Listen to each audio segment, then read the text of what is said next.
আজ পাকিস্তান আর ভারতের যুদ্ধ সবাই চাইছে যাতে ভারতের সৈনিকরা আমাদের ভারতবাসীকে জেতায়। কিন্তু যুদ্ধ করবে কারা? অভিনেতারা, বড় বড় মন্ত্রীরা, নাকি যুদ্ধ করবে যারা বড় বড় ফেসবুকে পোস্ট দিচ্ছে, শুধু কথার কথা বলছে তারা? যুদ্ধ তো করবে সৈনিকরা, আমাদের হাজব্যান্ডরা, ফৌজিরা, যাদেরকে তোমরা অবহেলা করো। তারা করবে যুদ্ধ, তারা করবে তোমাদের দেশকে রক্ষা। আর তোমরা তাদেরকে যা তা করে বলবে, যা তা শোনাবে, তারা তাই শুনবে। যখন তারা ছুটিতে আসে, বাথরুমের সামনে বসে আছে, তাদের যখন টিকিট কনফার্ম হয় না, তখন তোমরা তাকে সিটে বসতে জায়গা পর্যন্ত দাও না। তারা তোমাদের জন্য যুদ্ধ করবার জন্য যাচ্ছে, তারা তাদের প্রাণ বিসর্জন দিচ্ছে। প্রত্যেকটা ভারতবাসীর কাছে তার প্রাণ খুব উল্লেখযোগ্য। সৈনিকদের প্রাণ নেই, সৈনিকদের ফ্যামিলি নেই, সৈনিকদের নিজস্বতা কোনো কিছু জিনিস নেই। তারাও তো একটা মানুষ, তারা তো ওই প্রাণের ভয় করে না। তারা শুধু যখন ছুটিতে যায় সামান্য একটা সিট চায় যাতে শান্তিতে বাড়িতে আসতে পারে। কিন্তু আজ যুদ্ধের সময় তাদের কথাই সবার প্রথম তোমাদের মনে পড়লো। নেতারা স্টেজে দাঁড়িয়ে বড় বড় ডায়লগ দিয়ে দিল, বড় বড় যারা ফেসবুক ইউজার তারা বড় বড় ডায়লগ মেরে দিল। যুদ্ধের কই ময়দানে তো কেউ নামছে না, উস্কানি দিয়ে যুদ্ধ করাতে পারছে। কিন্তু যুদ্ধে লড়ছে কারা? সৈনিকেরা। আমরা যারা সৈনিকের স্ত্রী বা সৈনিকের পরিবার, প্রত্যেকটা মিনিটে না ঘরের মধ্যে বসে বসে বুক ধরাস ধরাস করছে। সবসময় ফোন পাচ্ছি না, ফোনে কথা বলতে পারছি না, ভালো আছে কিনা সেটা জানতে পর্যন্ত পাচ্ছি না, খেয়েছি কিনা সেটাও জানতে পারছি না, সুস্থ আছে কি সেটাও জানতে পারছি না। এত স্যাক্রিফাইস আমরা কাদের জন্য করি? দেশবাসীর জন্য করি। কিন্তু সেই সব সৈনিকেরা যখন ব্যাংকে যায়, ব্যাংকের কাজ হয়, ম্যানেজার 50 বার তাকে ঘোরায়। বা অন্য কোথাও যদি কোনো কাজ হয়, সৈনিকেরা যায়, তখন তাদের 50 বার ঘোরানো হয়। যদি কোনো দোষ হয়, সবার আগে পুলিশ একটা সৈনিককে তুলে নিয়ে গিয়ে টর্চার করে, সাধারণ মানুষের ওপর করে না। কেন এত সহ্য করে? তারপরও তোমরা মুখের দিকে তাকিয়ে বসে আছো যে সৈনিকরা যেন যুদ্ধ করে দেশকে বাঁচায়। তোমরা এত অবহেলা করো, তারপরও কিন্তু তাদের কিন্তু পথ থেকে একটুও নড়ছে না। তারা কিন্তু ছাতি ঠুকে ঠিক দাঁড়িয়ে আছে বর্ডারের সামনে দাঁড়িয়ে। দুশ্মন সামনে দিকে এলে মেরে গুঁড়িয়ে দেবে। তোমাদের বিবেকবোধ হয় না গো?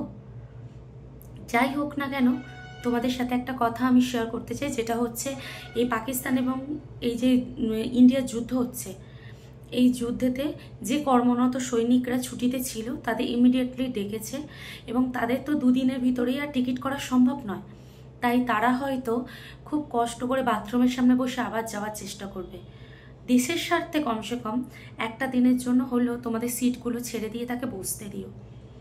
তাহলে দেখবে কমসে কম কিছু পারো নাই পারো, সৈনিকদের জন্য কিছু করতে পারো বা নাই পারো, দেশের জন্য কিছু করতে না পারো, কমসে কম একটা সৈনিকের জন্য করলেই ভগবান পাওয়া হয়ে যায়।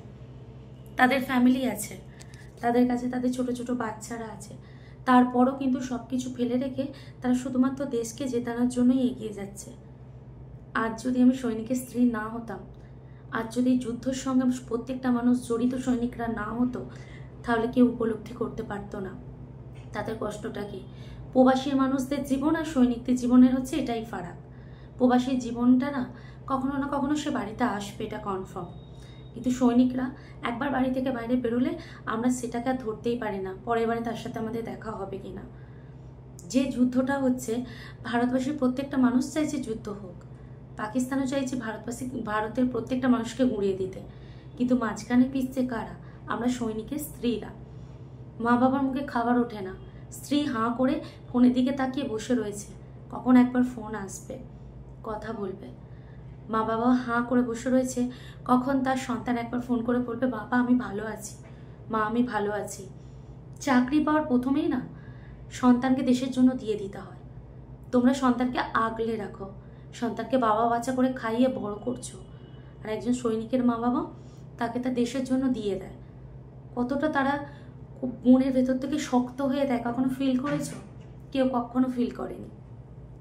শুধু যুদ্ধের সময় ইন্ডিয়ান আর্মিকে তার দরকার, যদি যেতে আর্মির প্রচুর নাম করবে। আর যদি তাদের কিছু হয় তখন তাদের আর নাম হবে না। এই যে প্রত্যেকটা দেশবাসীকে দেশের মধ্যে রয়েছে, তাদেরকে যে জেতাচ্ছে, কে জেতাচ্ছে?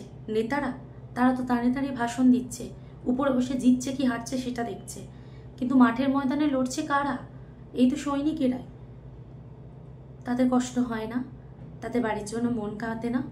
তোমাদের সন্তানের একটু সর্দি হলে বাবা বাচ্চা করে তাকে নিয়ে যাও হসপিটালেতে, কিন্তু কই, আমাদের সৈনিকদের বাচ্চাদের তো শরীর খারাপ করলে আমরা বলতে পারি না।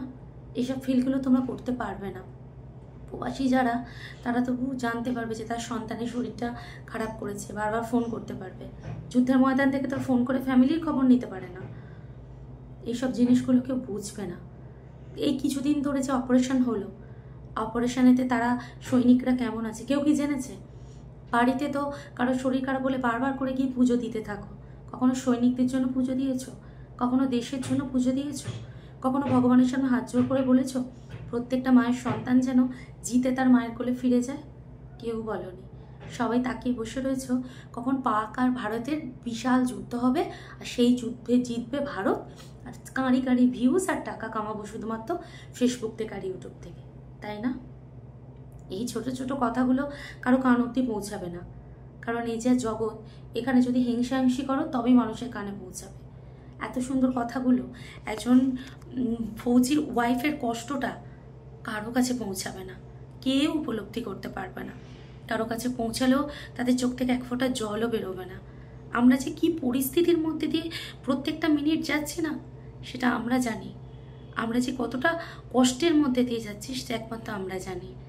একটা মিনিট, একটা সেকেন্ড আমাদের কাছে কতটা বছরের সমান হয়ে যাচ্ছে সেটা একমাত্র আমরা জানি।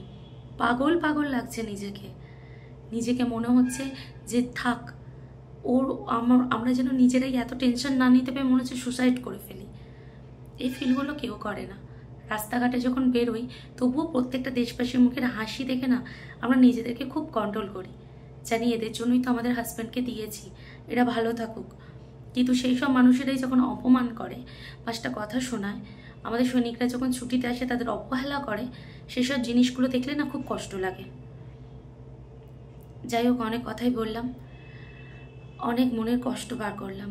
ভগবানের কাছে প্রার্থনা করো যেখানেই থাকুক না কেন প্রত্যেকটা সৈনিক জিতে যেন বাড়িতে ফেরে, মায়ের কোল যেন শূন্য না হয়, মায়ের কোল যেন সারা জীবন ভরে থাকে। আর তারা সবসময় যেমন ভারত মাতাকে বাঁচিয়ে রেখেছে সেরকম যেন বাঁচিয়ে রাখে। যুদ্ধটা যেন থেমে যায়, তাতে সবারই মঙ্গল। আমাদের কষ্টটাও অনেকটা কমবে, আমাদের হাজব্যান্ডরাও রেহাই পাবে, দেশের প্রত্যেকটা মানুষও রেহাই পাবে। যুদ্ধ হওয়াটা তো বড় কথা নয়, যুদ্ধ হওয়ার জন্য প্রত্যেকটা মানুষ কত কি হারাতে হয়, কত কি ক্ষতি হয়, সেটা সব থেকে বড় কথা। যাই হোক না কেন, যাই হবে না কেন, কোনো ধর্ম টর্ম আমি কিছু জানি না, আমি শুধু এইটুখানি কি জানি, যুদ্ধটা যেন বন্ধ হয়ে যাওয়া দরকার। যারা চাইছো যুদ্ধ হোক, তারা একবার আমাদের জায়গায় দাঁড় করিয়ে ভেবে দেখো, তোমাদের হাজব্যান্ডরা যদি যুদ্ধের ময়দানে থাকতো, তোমরা যদি খবর না পেতে তোমাদের কতটা কষ্ট হতো।